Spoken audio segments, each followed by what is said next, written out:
Good morning, everybody. Welcome. I'm so glad y'all are here with us today. I'm Mary Riddle. I'm from CSE, and we are delighted to be hosting this event, How ESG Disclosures Can Support Investor Decisions and a More Sustainable Economy, the Need for a Common ESG Framework. During this event, you'll have the opportunity to hear views on the changing regulatory landscape in regards to ESG disclosures with representatives from the U.S. Securities and Exchange Commission, the president of an ESG rating agency, Fortune 500 firms, and as well as the European perspective on the same issues. And I will now present to you all Nikos Avlonis, the president of CSE. Good morning, everybody. We're also delighted to have you here on board in this exciting event on ESGs. As you know, President John Biden, with the upcoming executive order titled Climate-Related Financial Risk, is preparing to instruct federal agencies to take action to combat climate-related financial risks to government, but also to sectors such as oil, energy, banking, and insurance. So we're going to be in the next couple of weeks in a new regulatory landscape on climate risks. So this is the second CSE event on 2021, and we are delighted to have fantastic speakers today. It's a great pleasure to introduce you the Kristina Wyatt, which is a Senior Counsel for Climate and ESG to U.S. Securities and Exchange Commission. Bob Mann is the President of the well-known ESG rating Sustainalytics. Andrea Gomez-Vesga, the Corporate Sustainability Manager of ABM, and Vasiliki Lazarakou, which is coming from Europe, and she's the chair of the Hellenic Capital Market Commission. The goal of this event is to inform you on why ESG is here to stay from a regulatory, corporate, and investors' point of view, to talk about the new legislative landscape, and to provide you with the opportunity to give directly feedback to SEC via a link we're going to provide you, and your feedback on ESGs and how SEC should manage climate risks and ESGs, and also to discuss what are the current challenges and how you can overcome them.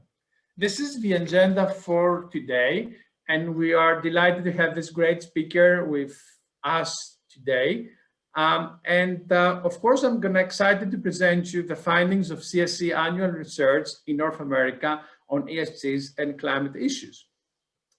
Please note that during the event, you're going to have the opportunity at the end of the session to address questions via the chat function.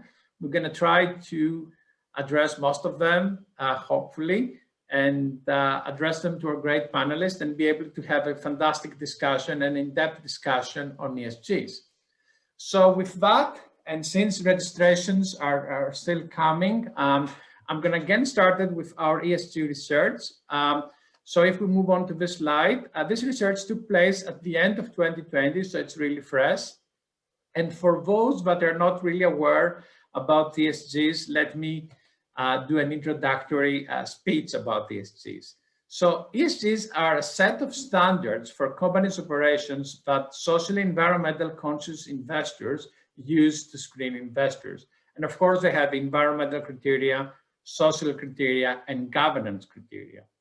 As we know, investors have a high interest on ESG factors, on various ESG factors, and I think the speakers are going to address them appropriately. But also it's important to highlight that since 2019, there are over 300 sustainability-related disclosure regulations and other public instruments worldwide. It's a lot. Also, we all know from various researches, including our research in the last years, that there is an indirect relationship between ESGs and financial performance. And of course, we're going to share the findings of our research in the next minutes.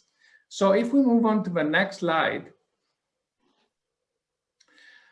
let's have an overview of ESGs right now.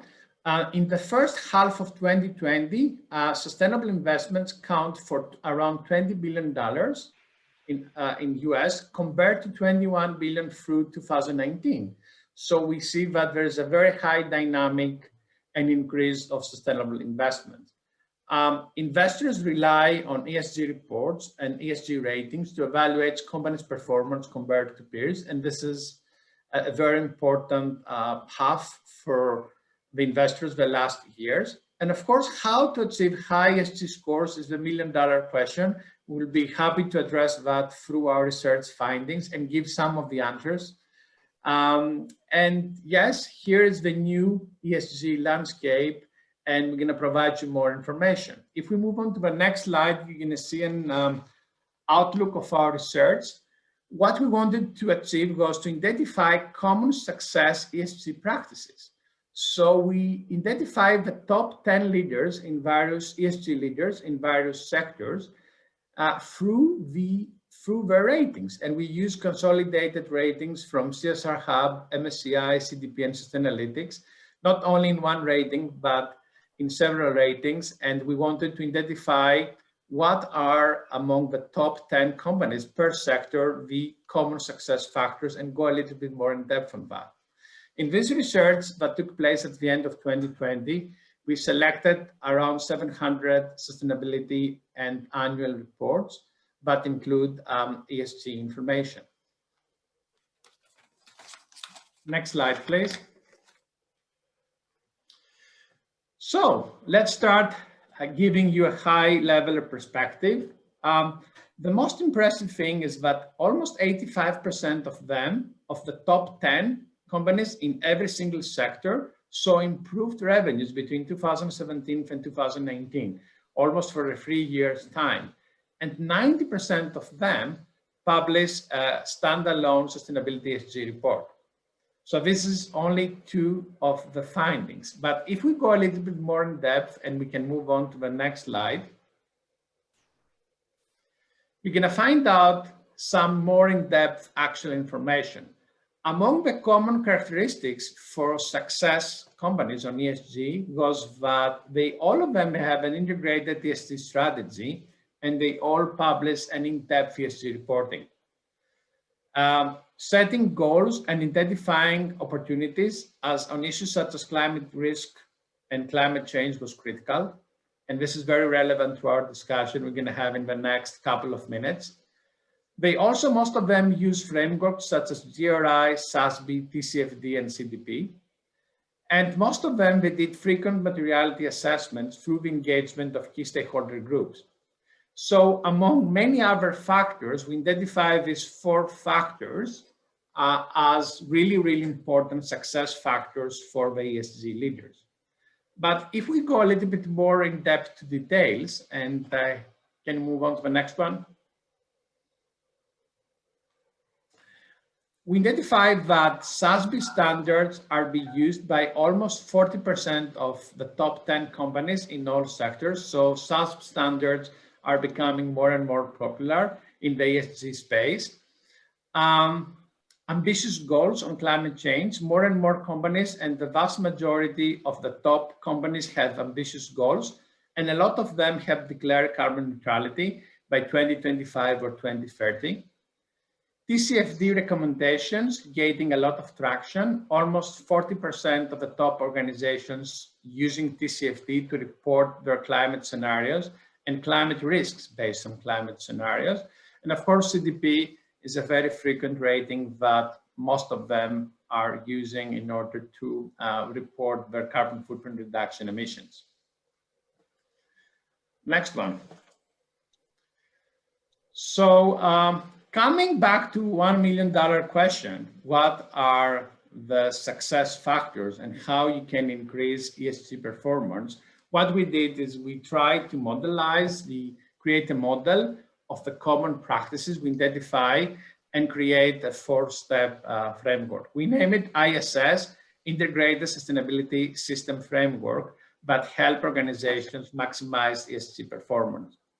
The first step of this framework is to educate your C-suite executives about ESGs, about ratings, about how we really have an impact to every organization. Step 2 is to engage with your investors and other stakeholders, such as clients, employees, and others, and identify what are material topics to them. Step 3 goes to review your ESG strategy if you have any, and if you don't have, set up SMART goals for all material topics. And finally, step 4 is to publish an ESG report where you can address your policies, your performance on all these topics. This simple 4-step approach helps a lot of organizations to improve as they move on their ESG performance. And of course, they're simplifying things in a very, very complex environment. And of course, we're looking forward to hear our speakers to say more about the complexity that they're facing today. Next one, please. So some conclusions before we get started is that setting an ESG strategy and ambitious goals is the next right step for sustainable growth. Using the right ESG standards is an important driver for improving your ESG performance and ratings. And unfortunately, complexity is becoming higher and standards are becoming more demanding. And we're going to be able to discuss this topic, which is one of the most important challenges, at the end during the 25 minutes panel discussion we're going to have, and you're going to be able to interact with our guest speakers and panelists. A few things about CSE, if you are not aware about CSE, if we move on to the next one. We work heavily with ESG, gap analysis, reporting, ratings, verification, assurance, and training. And we have strategic partnerships with all these organizations the last years, like GRI, SASB, CMI, Moody's. We are a member of PRI, and of course, we are certified business by Green America. And if we move on to the next one, please. We, as I mentioned, we have partnerships for many years with GRI and SASB, but with Moody and CMI. And we help them through our research to build new standards and be able to create better guidelines and improve, of course, the requirements and disclosures, quality of disclosures. And the last slide is about CSE. We are the leading training organization around the globe. The last 12 years, we have certified over 6,500 vice presidents and sustainability managers in almost 90% of Fortune 500 firms, including government organizations such as NASA, European Investment Bank, United Nations, Government of Canada, and several other government organizations. With that, moving to my last slide, we also help and advise companies towards various ESG transformation. We work with Fortune 500 companies such as GM, Under Armour, Goldcorp, PepsiCo, but also with government organizations such as NASA. This is a very brief introduction about CSE. I'm very keen to hear these speakers, and we are moving forward to our first guest speaker for today. So the first guest speaker for today is Kristina Wyatt. She's the Senior Counsel for Climate and ESG to the U.S. Securities and Exchange Commission. Kristina, a warm welcome to you. Could you please turn on your camera and be in an unmute mode? Hi, Nikos. Can you hear me? Yes, we can. Wonderful. Welcome. Thank you so much. I really appreciate your inviting me to this program.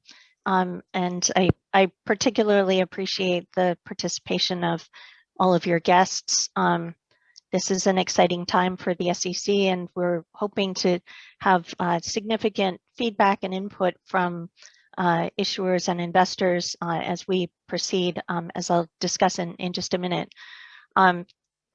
Before I say anything further, I should provide the typical disclaimer that the comments that I am going to make are my own personal views and don't necessarily reflect the views or opinions of the Commission or any member of the SEC's staff. If you could go to the next slide, please. So just starting with priorities, we at the staff of the SEC take our direction from the chair and from the broader commission. We've heard quite loudly and clearly, both from former acting chair Allison Heron-Lee and now from our current chair, Gary Gensler, that climate change risk and ESG broadly are very important factors to them, and they're going to be high on their list of priorities. This is something that is important to the White House. As Nikos was saying, this is a priority of the president, and it's one of a number of priorities for our new chair.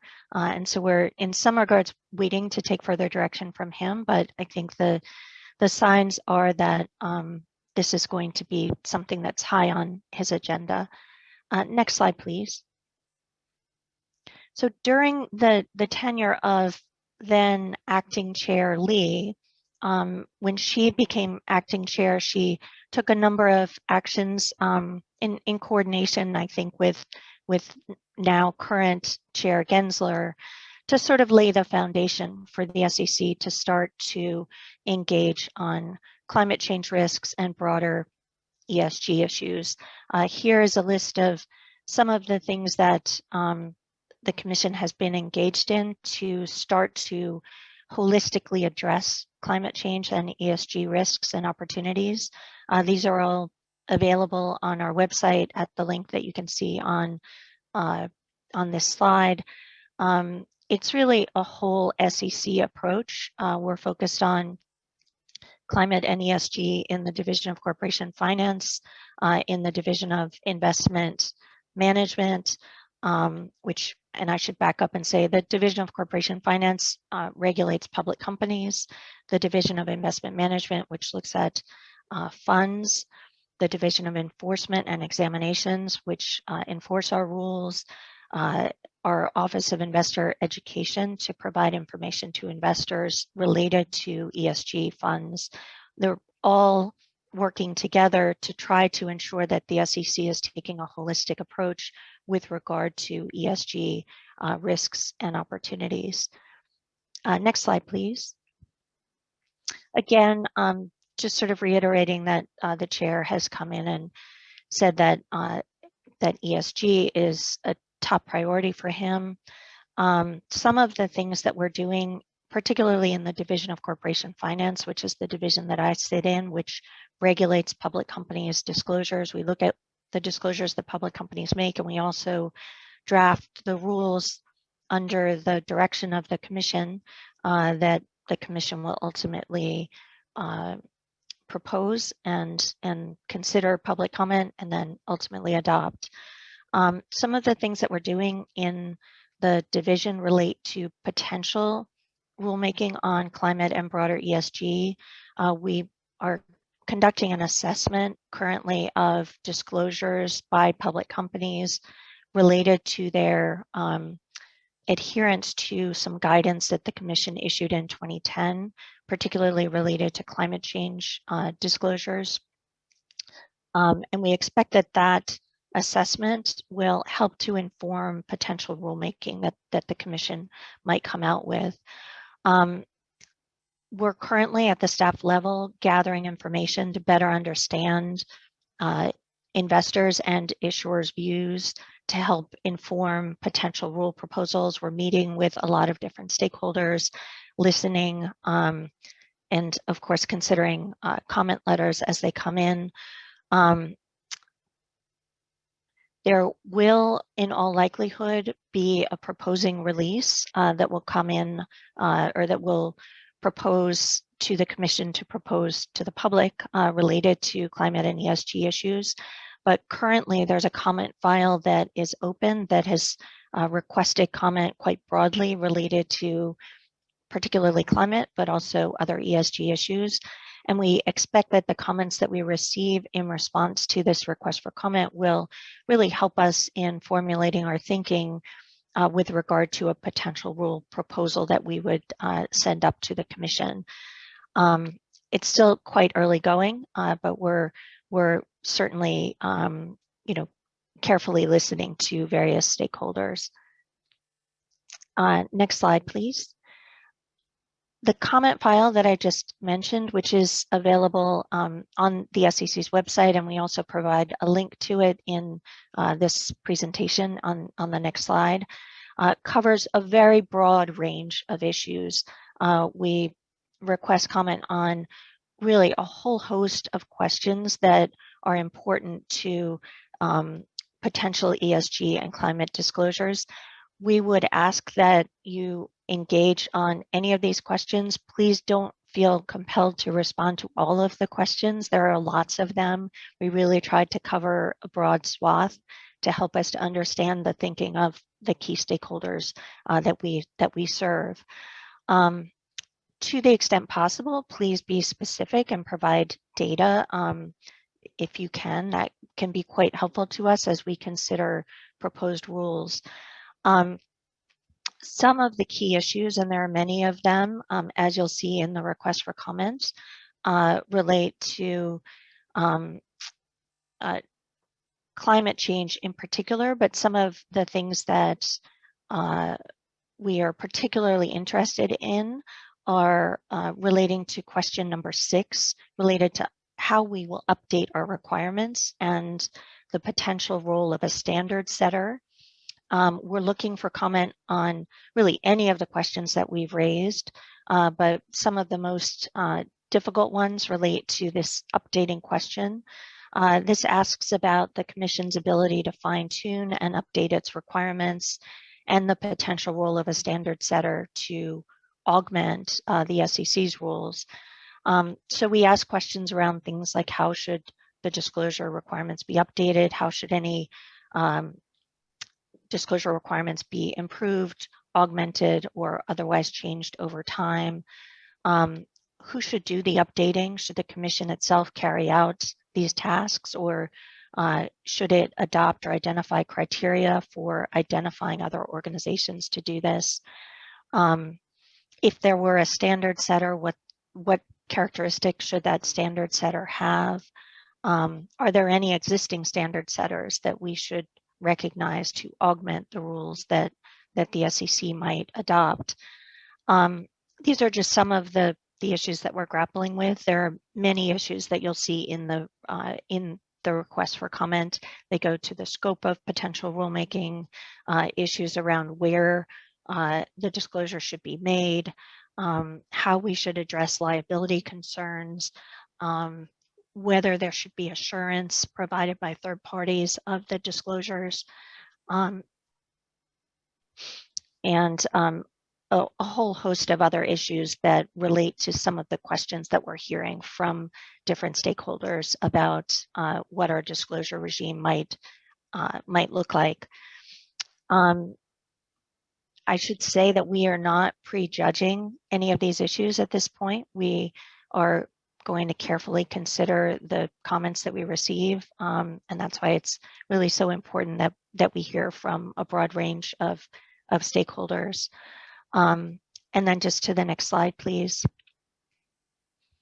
So this again is where you can find the request for comment. The comment period runs through June 13th. That's fast approaching, and we rather expect that we'll receive a lot of comments quite close to June 13th.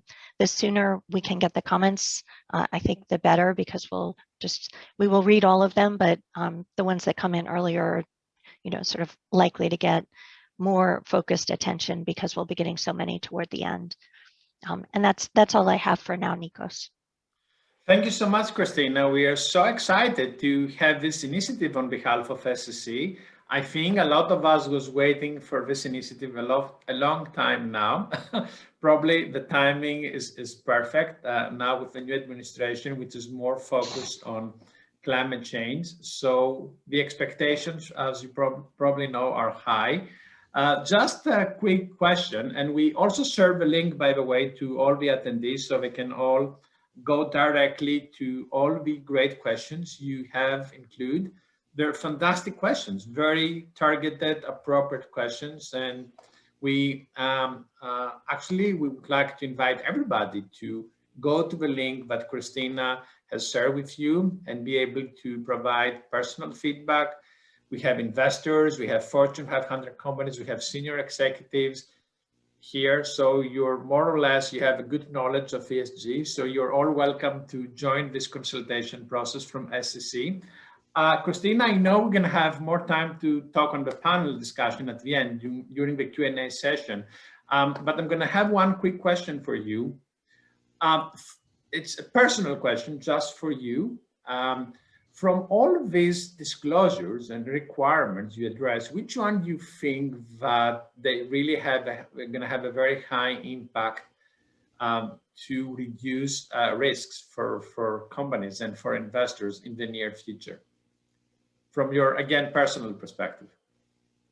I mean, I think there's a couple of things. One, on a substantive note, there's certainly a great deal of focus on climate, as well as on human capital management. And I do think that those are areas that we will be exploring very closely. I think there's a lot of opportunity for us to help to enhance our rules in a way that we hope will bring more consistent, comparable disclosures to investors, and will also provide some greater clarity to issuers as to what information they should be disclosing.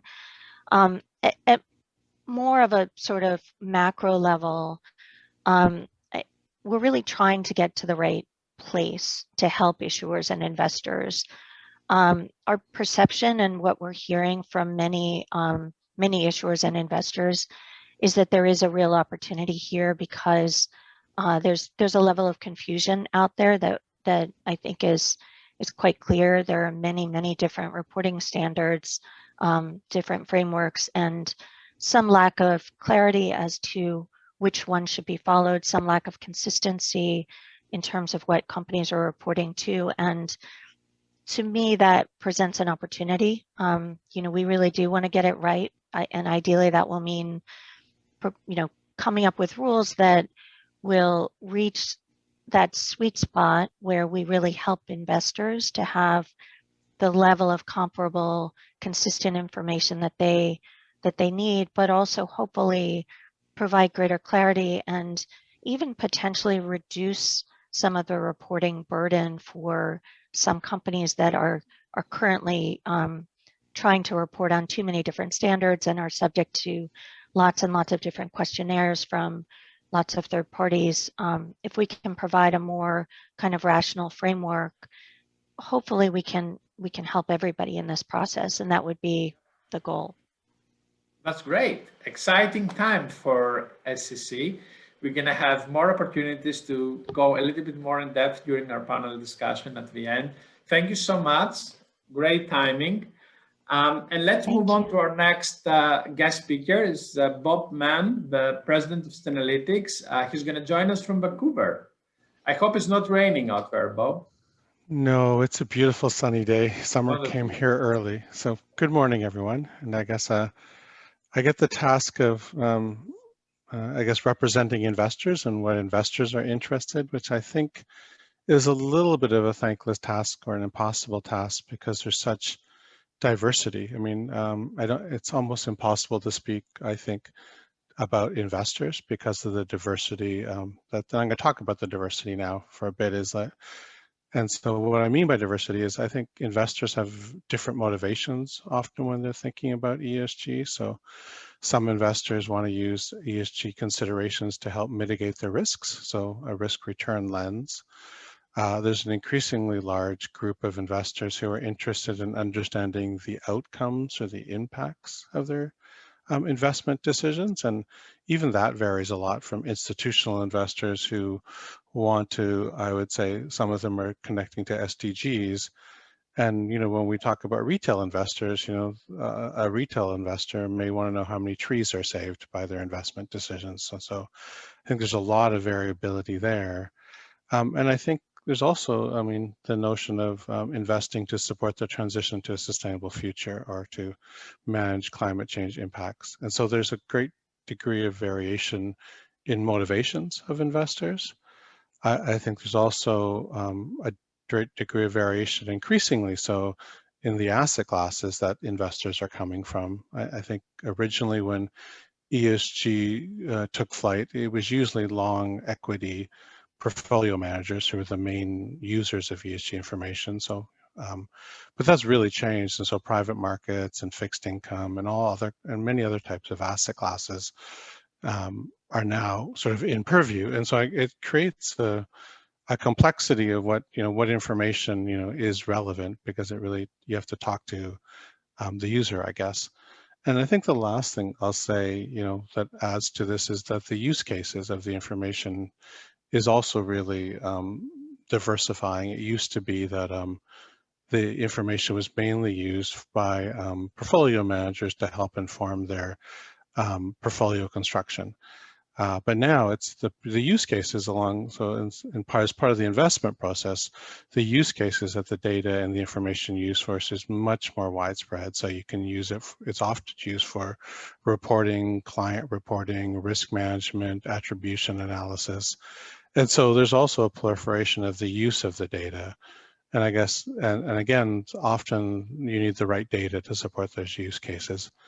And maybe my, I guess, sort of final sort of area of commentary on, how investors, or what's important to investors, it's maybe the theme is, it's not just about what information they get, it's how they get the information. So with the proliferation of use cases, the data often needs to be in tools and part of their workflow. And so that means that the data needs to get into Bloomberg or FactSet or into Refinitiv's terminal or into MSCI's terminal or into our terminal. And so there's quite a long process between definition, or let's say creating a common standard, companies creating information and becoming, let's say, coherent at creating that information. But then that information still needs to find its way into those platforms, because for many investors, especially with this proliferation of use cases, that's the main place where they digest the information. And getting into those platforms themselves can be a multi-year process. So I guess it's really, my guess from an investor's perspective, this is likely, a fairly long process from where we are now, which is talking about creating a standard, to getting the information to them in the form that they need to support the use cases that they're working with. And so maybe I've spent a fair bit of time here talking about complexity. And maybe the themes that I usually come back to is, I think it's always important to make sure that we're specific and targeted and know what problem we're trying to solve. So if this is a conversation about climate change, there's nice edges there. And I think that is the path we should continue on, which is clearly defining, what we're interested in and what the main use of the information is going to be when we talk about what investors need. And maybe I'll probably even, I think, focus on, I think the EU regulations is a really good example, or the pending ones, and there's a lot of them. But I think they make a strong framework for being relatively clear on the problem trying to solve. And I think largely the goal of those regulations are to get capital into the organizations that are supporting a transition to a sustainable future. And I think that, and in doing so, I think they're trying to create transparency that stops greenwashing. And I think it's a fairly robust and effective process. But I do want to highlight that I didn't say anything about risk management. And so I do think, the clarity of their purpose is important. And I think that's probably my main statement here is for investors. As long as there's clear what the intention is, I think investors will get a lot of use of it. But I don't think we can create a single framework that'll solve the multiple use cases, multiple needs, and the diversity of all investors. And I think when we do try to create frameworks like that, it often leads to something that doesn't really service anyone's needs. So maybe I'll leave it with that. That's a great comment, Bob. Thank you so much. It's a lot of discussion about complexity and more new ESG standards, but also we have seen the acquisitions between SASB and IRC recently. There are many acquisitions and mergers that we're going to see in the near future. Thank you so much for the time and sharing your insights from the investor's perspective. I know we're going to have more time to talk later on today, but one key question for you, and I'm sure that our audience wants to hear, is that the last year and in the new pandemic environment, what was the most frequent request on behalf of investors from companies? I know it's not easy to say, but if you can highlight the top priorities on behalf of investors. So I think what's been interesting is a transition. I mean, I think historically you could say that governance and environmental issues dominated the agenda, you know, and especially where investors spent most of their attention. But I think with the pandemic and DEI or diversity issues, you've seen a real increase in interest in social issues, which is important. And I think that has been the most noticeable trend change over the last years, is the expansion of issues into social issues that investors are interested in. Wonderful. We have a lot of questions for you, so stay tuned until the end of our panel discussion. We will try to address most of them, of course. Sure. Great. And Okay. our next speaker is coming from a Fortune 500 company, is ABM. And she's Adria Gomez-Vesca. She's the Corporate Sustainability Manager. She's the lady that is doing the job on ESG compliance. So Adria, would you please turn on your camera and unmute? Hi, Nikos. Can you hear me? Yes, we can, Adria. You're warm welcome to our event today. We hear Kristina, SEC perspective, Bob from investors' perspective and rating agencies' perspective. Now we want to hear a corporate perspective, and looking forward to your comments. Perfect. So yeah, thank you so much, and hi everyone. I'm Andrea Gomez, ABM's Corporate Sustainability Manager, and I'm very excited to be part of this great panel and also to provide some feedback from a corporate perspective on how ESG ratings are important for companies, for our company, and how do they impact us. And thanks CSE for the invitation. So first, I would like to start with some background information about ABM Industries Inc. So we are a leading provider of integrated facility solutions. This means that we work with different industries like aviation, education, healthcare, commercial businesses, technology and manufacturing plants, providing them services like facilities engineering, waste management services, janitorial, landscaping, parking, like any solution that can help our clients to operate their facilities in a more effective way. I would say that we started our sustainability journey 9 years ago with the publication of our first corporate sustainability report. With support of CSE. We are a Fortune 500 company. We have 135,000 employees in the US and in the UK. And I would say that sustainability has been a transformation vehicle of the company, including ESG ratings, because we moved from a looking back approach where at the end of the year, we were saying, this is the checklist of topics that happened during the last year, to a more strategic one where we really take distance from the situation and define which are the different goals and how are we going to position ourselves as leaders in our industries in terms of sustainability performance. And ESG ratings have played a key role here from a business perspective and from a corporate perspective. So from a business side, I would say that companies and ABM have heard the financial community.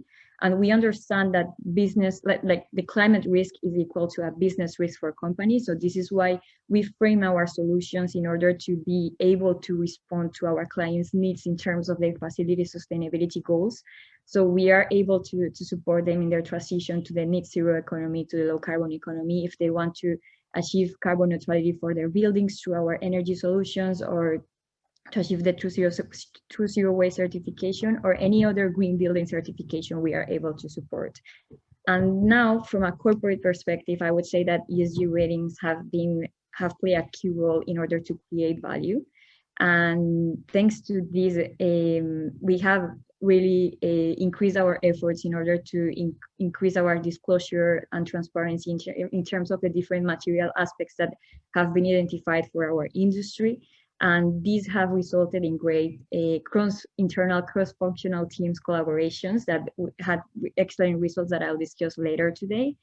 And how ESG ratings have supported our sustainability roadmap, continuing the discussion is, so we are aware that ESG ratings brings value creation to companies, and that a good long-term vision plus a good performance, it's profitable not only for the financial community, but for other stakeholders, including our own employees and including the society itself. So for us at the end, ESG ratings represent a way to keep the pulse on what is material to our business, where do we need to allocate our resources, because just as they help investors to know where do they want to allocate the capital in the right way and to price risk, we also use it internally, the ESG ratings, to know where do we need to focus in terms of our action plans, which are the key trending topics that we need to take into account in order to better respond every day to the complex of the society that is currently happening right now. And thanks to these signals coming from the stakeholder engagement sessions that we have, ESG ratings, and also mapping some best practices, we have succeeded to translate these into policies, into internal changes in our companies, creation of new roles, action plans, and we have succeeded to include this in the corporate agenda itself. And I would say some of the great samples that we have seen, if we take the ESG words from an environmental perspective, we are talking now about setting science-based targets to define which is going to be our carbon reduction roadmap for the coming year. How are we going to increase the electrification of our vehicles? Any strategy to increase the procurement of renewable electricity. Then on the S side, the society side, so we have included human capital in the corporate agenda. We are now looking at our supply chain and trying to find opportunities to improve the sustainability performance of the supply chain and the extended supply chain. So we are looking at our suppliers' sustainability initiatives. How are we going to improve our supplier diversity strategies?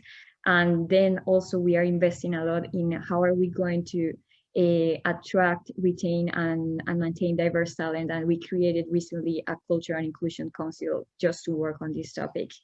And then on the governance side, I would say we have implemented structures in order to ensure that climate risk is integrated along the different governance structures that we have in the company. And recently we created a committee in our board of directors that is overlooking climate change risk and ESG risk for the company. So I would say that ESG ratings at the end sends the right signals to companies also to understand what do we need to implement and which are the key topics that we need to include in our corporate agenda. And at the end, this helps companies to make internal transformation processes that bring positive outcomes to different stakeholders, internal and external ones. And yeah, I would say this is all. Thank you. Thank you so much, Andrea, for joining us. You should be very busy sharing all this information. It's really challenging to be a sustainability manager today, and we know that. We have certified several organizations. We work with Fortune 500 firms to address ESG issues. Super busy, I have to tell you. We have a couple of questions, but we'll be happy to address them during the panel discussion. Thank you so much for joining us. It's a pleasure having you on board. Thanks, Nicholas. All right, and our last but not least speaker is coming from Europe and actually from Athens, Greece. She's Vasiliki Lazarakou, the chairman of the Hellenic Capital Market Commission. Vasiliki, a warm welcome to you. I know it's afternoon out there. Could you please turn on your camera and be unmute? I have that. Hello, Nikos, how are you? Wonderful. Thank you so much for joining us today. We're all keen to hear the European perspective, what's happening in Europe on ESG issues, and we know so many things are happening lately. This is true. So let me start by thank you very much for the invitation. It is very important that initiative like yours take place, given the importance of ESG for the markets internationally, not only Europe. So starting from, I will just say that for the EU regulators, like the HMC, ESG right now is a top priority. So starting from the regulatory framework, I wish to point out that Europe committed to the UN 2030 Agenda for Sustainable Development, and in 2019, the European Green Deal was published. Important EU regulations are already in force, as you know, and I will describe which are they. Or some of them are under examination with a view of achieving the sustainability goals of ESG and the climate neutral Europe until 2050. the integration of the sustainability consideration into the EU financial policy framework is presented in the European Action Plan on Sustainable Finance and in the EU Sustainable Finance Strategy. As a background, I wish to say that many studies have reported that there was strong evidence of financial short-termism. For example, the ESMA report on undue short-term pressure on corporations. And currently, the ESG products show growing trends in capital markets. This is also shown in the biannual reports of ESMA on threats, risks, and vulnerabilities. At the same time, there are issues like the risk of greenwashing, which is to mislead the investing public on the sustainable characteristics of an investment, which has become a concern for investor protection. So the issue is multidimensional, pertaining to nearly all categories of financial market participants, while environmental considerations appear as an emergency for the planet in the context of growing concerns with regard to the effects of the pandemic. Before I go into details about the EU regulatory framework, I wish to say something which, in my view, is something which is very important to have in mind when we think about the ESG. And what is this? That the ESG framework is not only an answer to the environmental, let's say, challenge, but also is an answer, in my view, to the demands of the consumers for environmentally and socially responsible companies, as well as to the demands of investors, because Bob also mentioned about investors, for more transparency and credibility, let's say, for the investments of all the participants in the market. So my contribution in this session would be to inform the participants about the current EU regulatory framework, which has, as I said, which has become a priority for the EU regulators, as well as to point out which are the main challenges of those new regulations, with an emphasis on specific issues that I will explain during the session. So let me go by describing which are those new regulations. The first one is the taxonomy regulation, which was adopted in 2020. The 852 is the number of the regulation. Then the Sustainable Finance Disclosure Regulation, the SFDR, the so-called SFDR, which is amended also by the taxonomy regulation. The regulation on sustainability benchmarks. And more recently, we saw that the European Commission issued a proposal for the amendment of the Directive on Corporate Sustainability Reporting, which was until now known as the NFDR, the Non-Financial Directive. In addition, EU is currently working on a future legislative framework for green bond standards based on the EU Technical Expert Group, the Financial Services Eco-Label, the label for financial products, and adjustments to other legal frameworks such as MiFID II, which is in general for the markets in financial instruments, the UCITS, the IFMD, the Shareholder Right Directive. So there is all these amendments that will take place in order to incorporate the ESG approach. Accompanying legal framework developments can be also followed through the Platform on Sustainable Finance, which advises the European Commission on the development of technical screening criteria for the taxonomy regulation, and on policy developments through the EU Member States Expert Group on Sustainable Finance. Now, let me go to the two most important pieces of legislation that we are all right now working on, and we are all ready to see how they will be implemented, which are the taxonomy and the SFDR. So the SFDR, let me start with this one, lays down the harmonized rules for the financial market participants and financial advisors on transparency with regard to the integration of sustainability risks and the consideration of adverse sustainability impacts in the processes, as well as the provision of sustainability-related information with respect to financial products.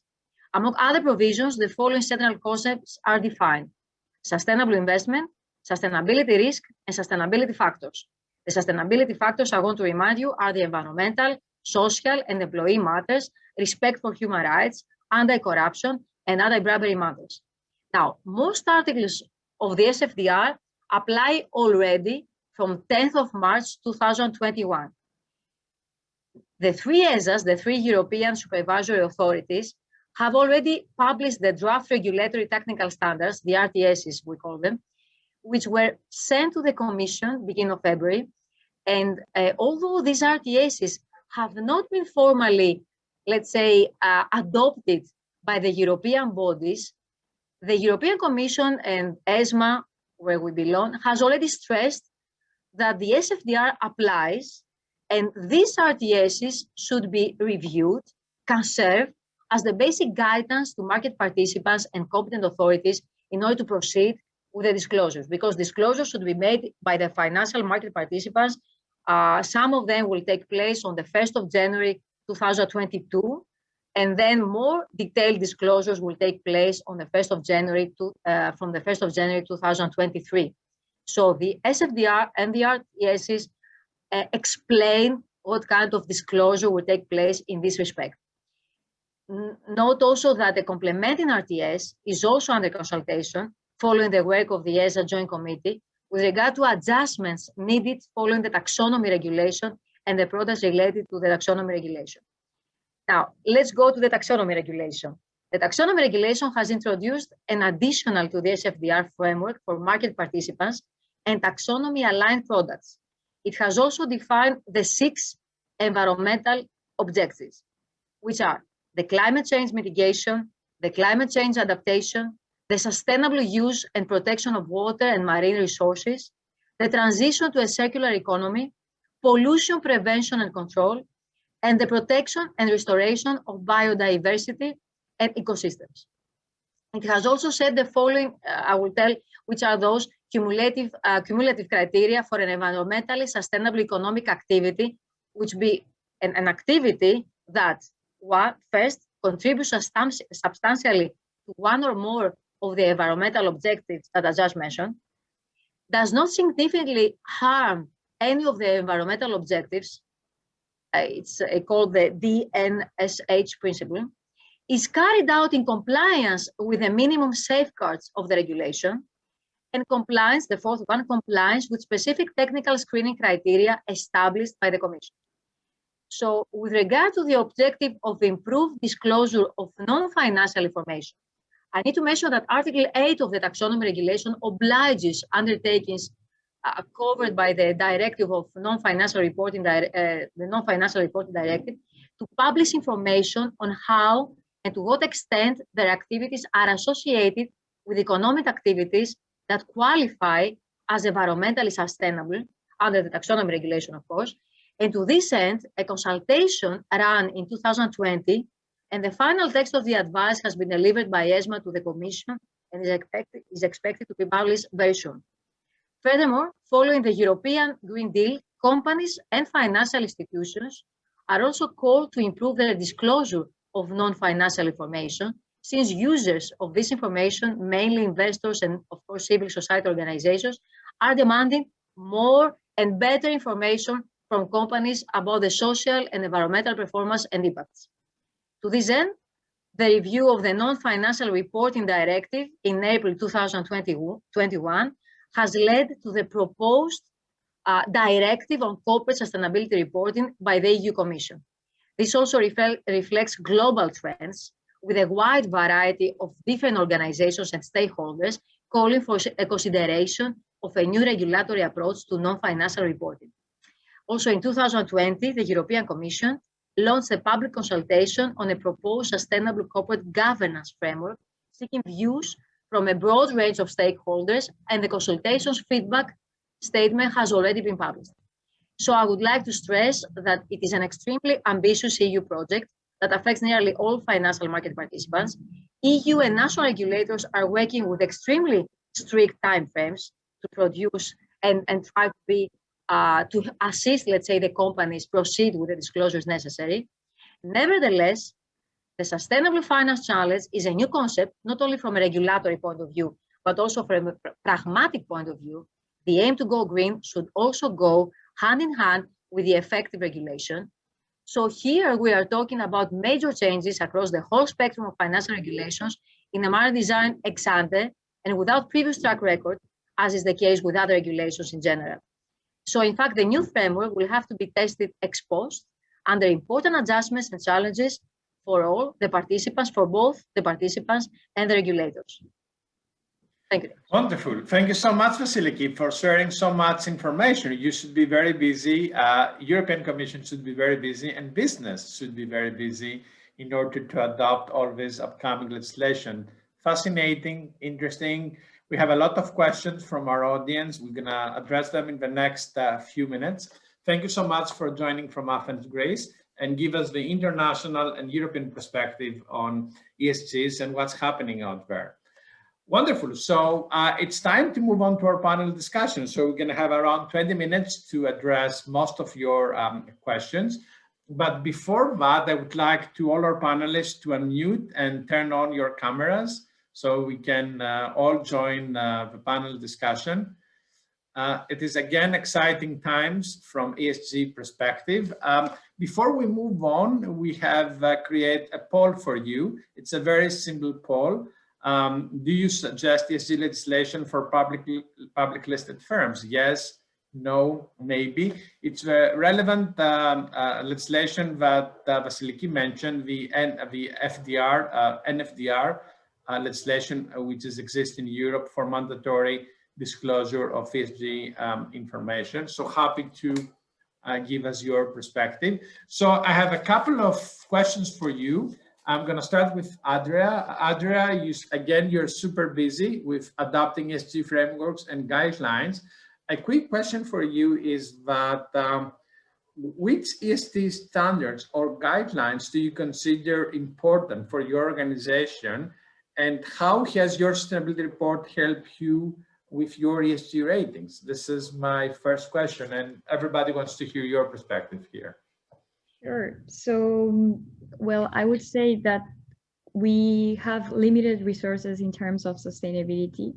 And based on this, and I guess most of corporations have to filter which are the ESG ratings that they want to respond to in an effective way. So first, we are looking at the ESG ratings and frameworks coming from directly requests from investors and clients.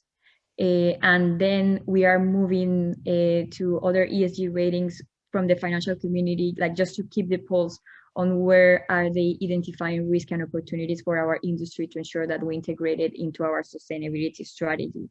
And I would say that based on this and also like some best practices out there, like for instance, Larry Fink's letter, like inviting companies to start reporting using the SASB framework. So thanks to this, we have for the first time included the SASB framework on top of the GRI1.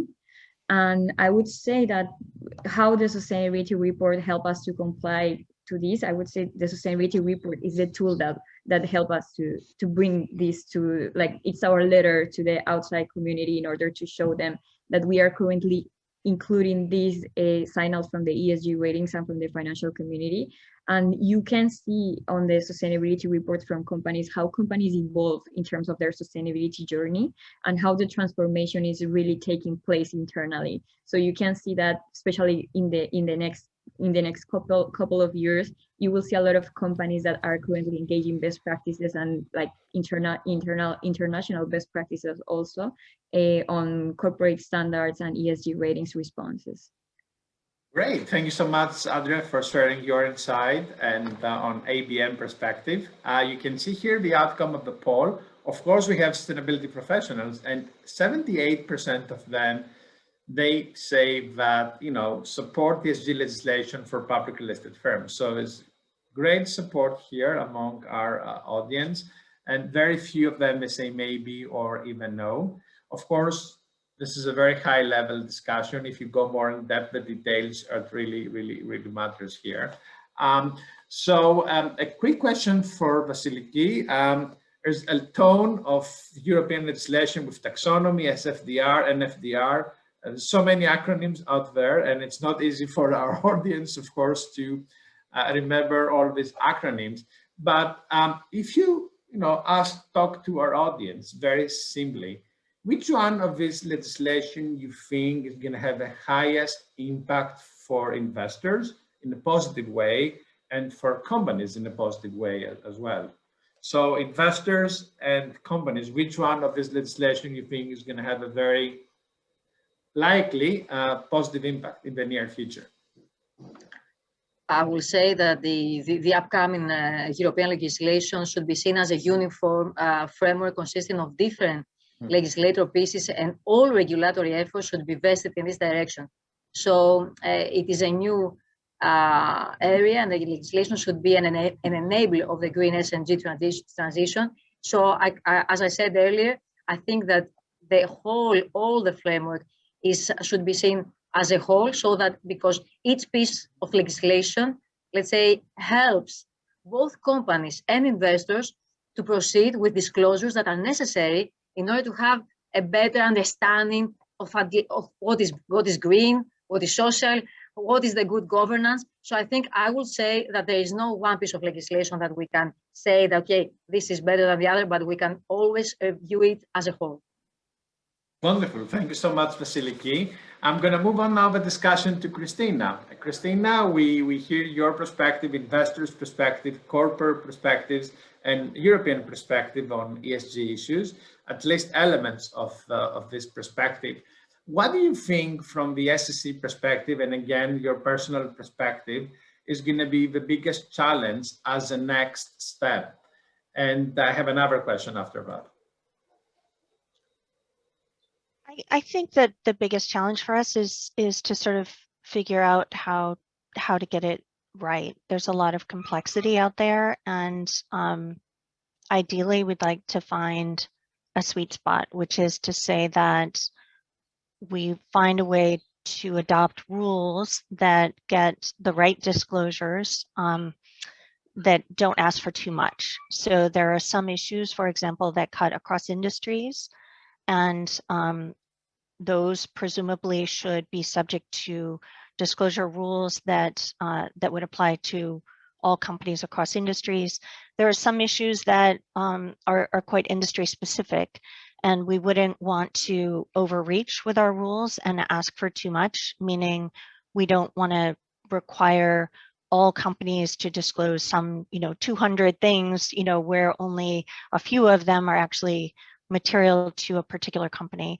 And so that's a big challenge, is to figure out how to get the right information in the right format in the hands of investors without overburdening issuers. That's great.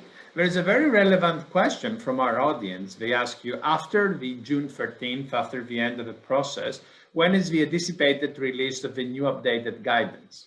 And I think that's a very good question. Well, these are things that we're thinking about right now, and we will take the direction from our chair. There could be updated guidance after the comment period expires. There could also be proposed rulemaking that comes out in response to the comments that we receive. Again, I think that will be informed by the comments and what we, after we've digested the comments, that will help us to make decisions about the next best step, whether it's further guidance or just moving potentially straight to rulemaking, and that will be informed by the chair's office.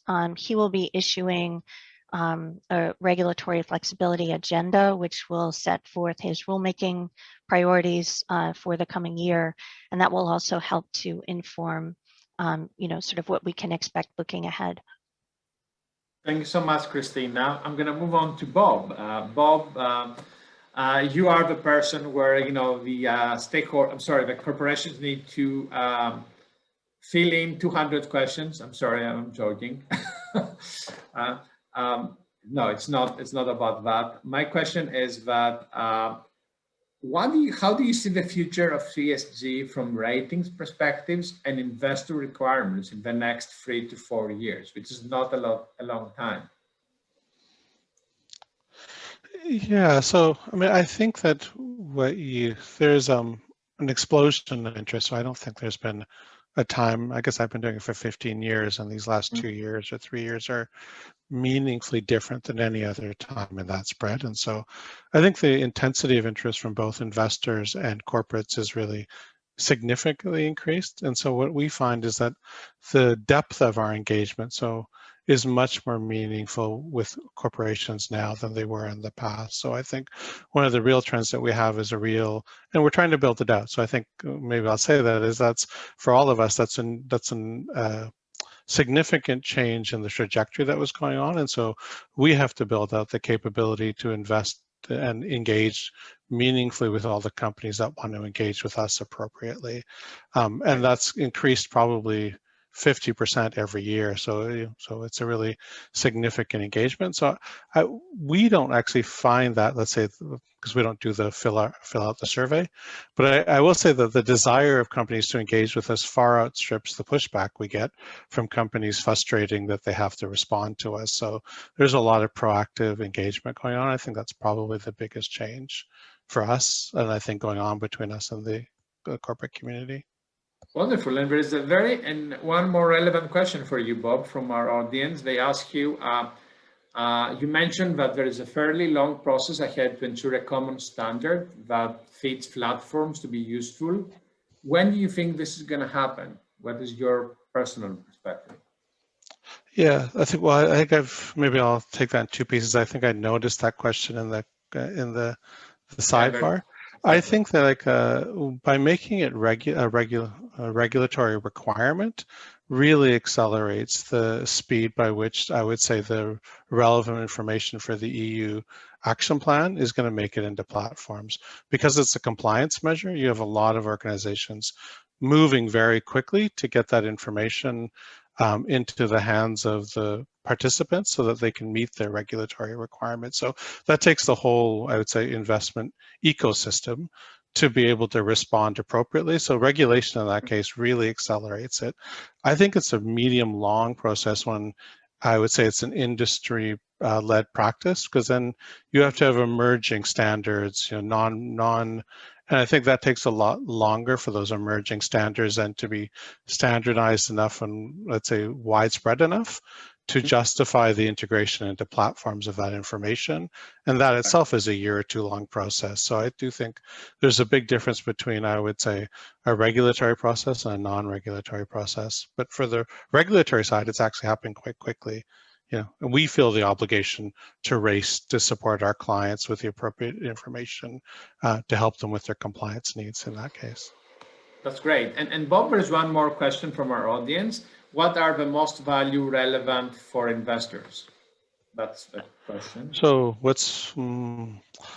maybe I'll take it. So what investors are most focused on? And exactly, yes. Yeah. We addressed this question exactly a few minutes ago. Yeah, so I think climate change, beyond this, I think emergent issues in social, climate change is top of everyone's mind, and certainly investors are meaningfully engaging with it as a significant issue to address. So it's top.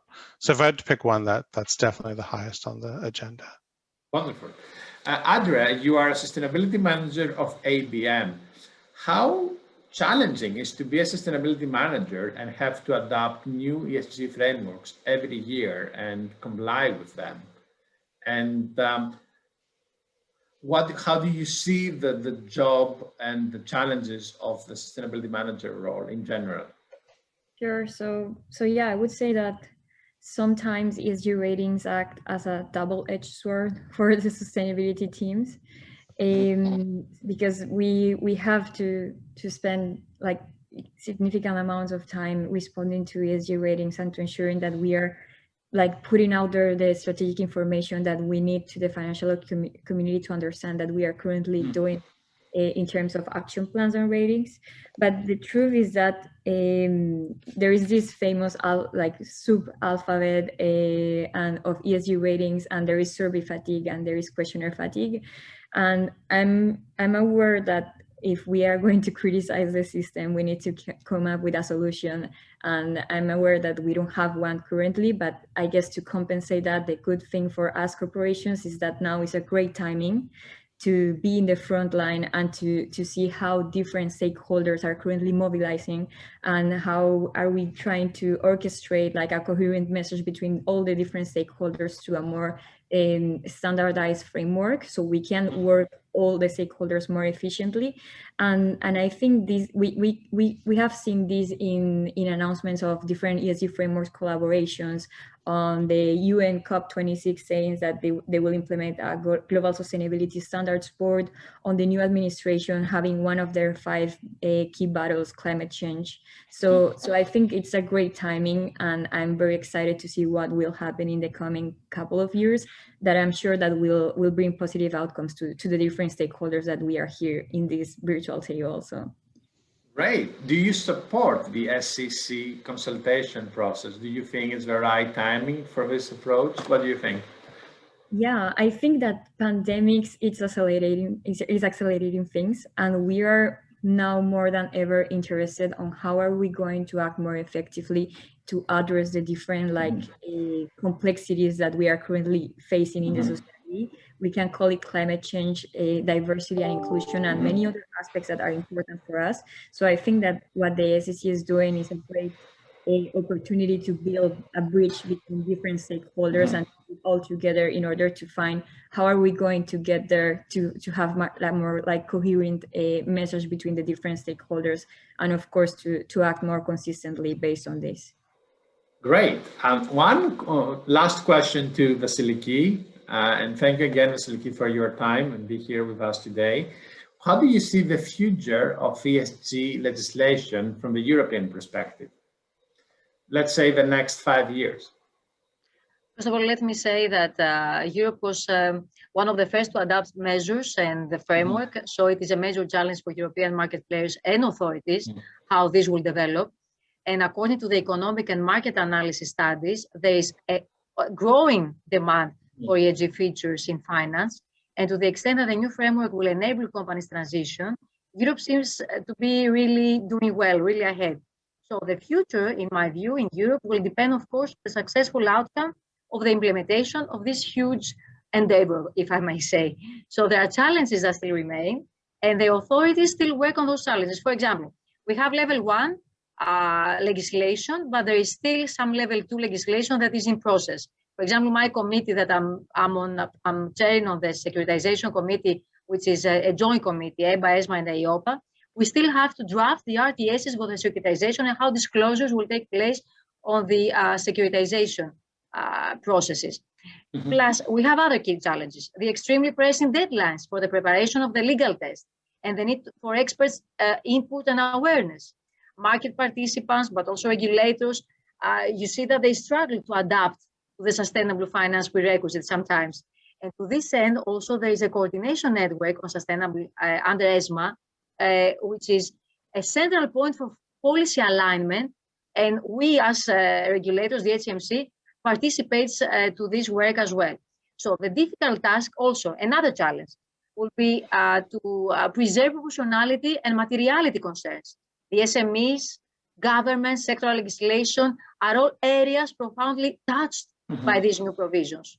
Also, there is a task of defining the S and the G per se, and subsequent, in a uniform way, in a uniform manner, because, okay, we have the environment in a uniform manner within Europe, but not really the S and the G. So there are other issues that we need to see further. Then another challenge would be something which is important for the Bob as well, and Andrew, is the ESG rating and ESG assessment tools, and they need to match the growth in demand for these products with appropriate regulatory requirements to ensure their quality and reliability. There is an urgent also need for common regulation on ESG verifiers and third-party providers of ESG assessments. So we see a lot of challenges ahead of us. And I can go on with a list if you want. Of course, I'm sure challenges. A list of 100 topics right now. Of course, I can tell you about anything, innovation, the green fintech. So I'm not going to say a lot. I'm just going to close with one thing, that the appetite of EU investors for funds following ESG strategies has been dramatically high. And we should keep this, because that will also, we should have this in mind when we are in this approach. Thank you so much, Vasiliki. We are moving to the end, to the closing of this event. Thank you so much for sharing this great information and insights from your perspective. I would like to request one last comment from each one of you before we move on to the closing of the event. And of course, I'm going to start with Kristina. Kristina, last comment before the closing of our event from your perspective. First of all, thank you so much for having me and for hosting this event, Nikos. Final comment. As I said earlier, we're trying to get it right, and we really, really need to have the input of the investor and issuer communities so that we can reach the right place. We see a place to improve the system because we're hearing that investors aren't getting that consistent, comparable information that they need, and that issuers are frustrated with the sort of confusion and lack of clarity. And so any help that we can get in the form, particularly of solid data, examples to help us to figure out the right landing point would be much appreciated. Wonderful. Thank you so much, Kristina. Good luck with the efforts and the next steps. We are all looking forward and keen to see the outcome of the guidance and the next step from the SEC. Thank you. Bob. Sorry, I had to unmute myself. So yeah, again, I'd like to reiterate, thanks for hosting this. It's a great event. I think if my comment is anything, is I think the acceleration of the interest and the diversity of interest, is really a phenomenon, and the growth is. And so I think how we manage this over the next 3 years and how it plays out is really going to both be interesting and important. But I can't reiterate or say strongly enough just the explosion of interest and how broad, and surprising it is to some extent. It really has exploded. And so I just think the next years are both exciting, daunting, and important. So maybe I'll leave it with that. Wonderful, Bob. Thank you so much for joining us today and share with us your perspective. You are one of the key players from the ESG ratings, and you play a significant role towards the ESG all these last many years of your operations. Thank you. Andrea. Yes, so thank you so much for creating spaces like this to ESG, Nikos, and to discuss topics with such importance. And I would say that my conclusion is that, well, I think ESG ratings are not longer part of the extracurricular activities of sustainability teams, and that they are really driving the corporate agenda. And as Kristina mentioned, we all want to do it right. And I think that now it's a great timing to see how are we going to work all together in order to find more standardized frameworks that will help us to operate more efficiently and to bring to the different stakeholders what they need in terms to be better prepared to address the different complexities that we have in the society right now. Thank you so much. Wonderful, Andrea. Continue the great job that ABM is doing on ESG space. Thank you. And Vasiliki, last but not least. So for me, sustainability is a one-way road for all, for the world, not only for international, let's say internationally, and not only in Europe. So we need to see how we are going to deal with this internationally, and how there is going to be convergence as far as regulations are concerned on international level. So also, I want to point out that at this point of time, awareness of investors, awareness of all people, of all the participants is of great importance. So what we are trying to do in Europe and here in Greece as well is try to see how we're going to raise further the awareness of all the participants in order to understand what are ESG about, what is ESG about, the factors, and how the legislation will work, and what are the obligations. Wonderful. Thank you so much for your time. We really appreciate your time and sharing your insights and being in this event. We're looking also forward to see the consultation, the outcome of the consultation process from the SEC perspective, and what is going to happen in the near future. I agree with Bob. It's a high interest the last 2-3 years on ESG space, and a lot of questions and complexity at the same time. We're looking forward to see what is going to happen next, and stay tuned with us to our upcoming events. So have a great day, all of you. Thank you for joining us. Bye-bye. Thank you.